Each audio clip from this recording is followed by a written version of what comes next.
ایک دفعہ ایک عظیم الشان سلطنت تھی۔ سلطنت پر بادشاہ اکبر کی حکمرانی تھی، جو اپنی دانشمندی اور انصاف کی وجہ سے مشہور تھا۔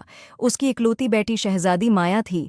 شہزادی بہت چنچل اور شرارتی تھی۔ ایک دن جب وہ باغ میں تیر چلانا سیکھ رہی تھی کہ اچانک اسے ایک سانپ نے ڈس لیا۔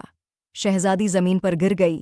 اسے طبیب کے پاس لے گئے، مگر سانپ بہت زہریلا تھا اور سلطنت کے کسی بھی طبیب کے پاس اس کا علاج نہیں تھا۔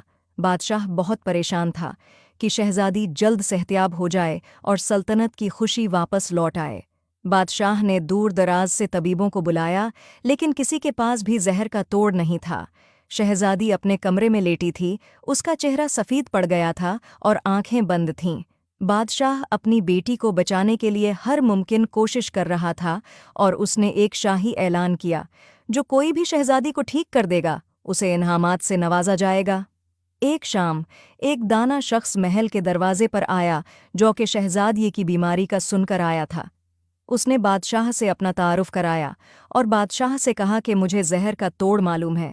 اس نے بتایا کہ دور ایک غار میں ایک جادوئی پھول ہے جس کے رس سے سانپ کے زہر کو ختم کیا جا سکتا ہے، لیکن اس کی حفاظت جنگل کی روحوں کے سپرد ہے اور صرف وہی لوگ اس تک پہنچ سکتے ہیں جن کے دل صاف ہوں۔ بادشاہ نے اعلان کیا کہ جو بھی اس پھول کو توڑ کر لائے گا، میں شہزادی کی شادی اس سے کر دوں گا۔ ایک شہزادے نے یہ سنا تو سفر پہ جانے کا ارادہ کیا۔ شہزادے نے سفر کا آغاز کیا۔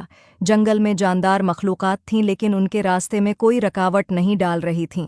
آخرکار شہزادہ اس غار میں پہنچا۔ اس نے وہاں ایک چمکتا ہوا چمکدار پھول تھا جس کی پنکھڑیوں پر چاندنی کی مانند چمک تھی۔ شہزادے نے پھول کو نرمی سے چھوا۔ جیسے ہی اس نے ایسا کیا، اس نے ایک پری کو اپنے سامنے پایا، جو کہ پھول کی حفاظت کرتی تھی۔ پری نے شہزادے سے کہا، پھول حاصل کرنے کے لیے تمہیں چند سوالوں کا جواب دینا ہوگا۔ پری نے پوچھا، وہ کیا چیز ہے جو بغیر پر کے اڑتی ہے، بغیر منہ کے بولتی ہے اور بغیر پاؤں کے چلتی ہے؟ شہزادے نے کہا، ہوا۔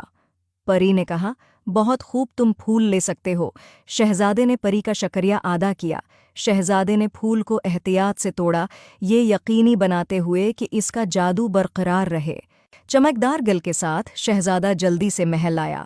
اس نے جادوئی پھول کو بادشاہ کو دے دیا اور بادشاہ نے شاہی طبیبوں کے حوالے کیا، جنہوں نے شہزادی کے لیے ایک خاص دوا تیار کی۔